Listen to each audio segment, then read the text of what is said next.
Amin'ny folo ora mahery 20 minitra tato tokantranon'ny Gov.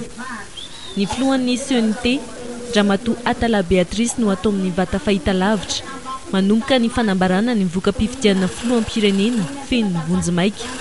I Gov etsenkilana manohy ny asa fanaony andavanandro.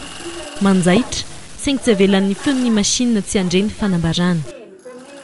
Zany efa ela no efa teheno valiny izy tena mandresy amin'izy fa raha hoe riva amin'ny télé sy ny radio zany ohatra tsy andro fa zao zany tonga dia mba hita eto fa sady miasa tena no mitaitaina ihany koa mihaino valiny.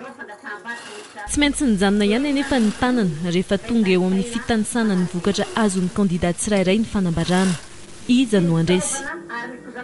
Ny candidat radionnary mampianana Rakoto ary manana hery marsiany 2,066,103 telo amby zato sy enina arivo sy enin'alina sy roa tapitrisa na telo amby 10 faingo 10. Hery vaovao ihany Horakoraky ny mpandresiny any Gov, lany ny candidat notoanany ao an-tsaina avy hatrany ny fandrosoan'ny firenena. Tena mety be amiko le filoha voalany satria eny anisany mba nitolona ihany koa zany tena atao anatin'ny listy dia faly fa atao anatin'ny eritreritra le lany. Ny hirariana zany dia mba ilaminan'ny firenena sy mba ilamina zay zany Madagasikara.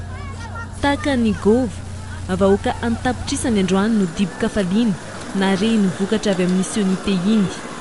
Tety andalana, hita ho velom-panantenana ny rehetra miandrandra ny filoha vaovao.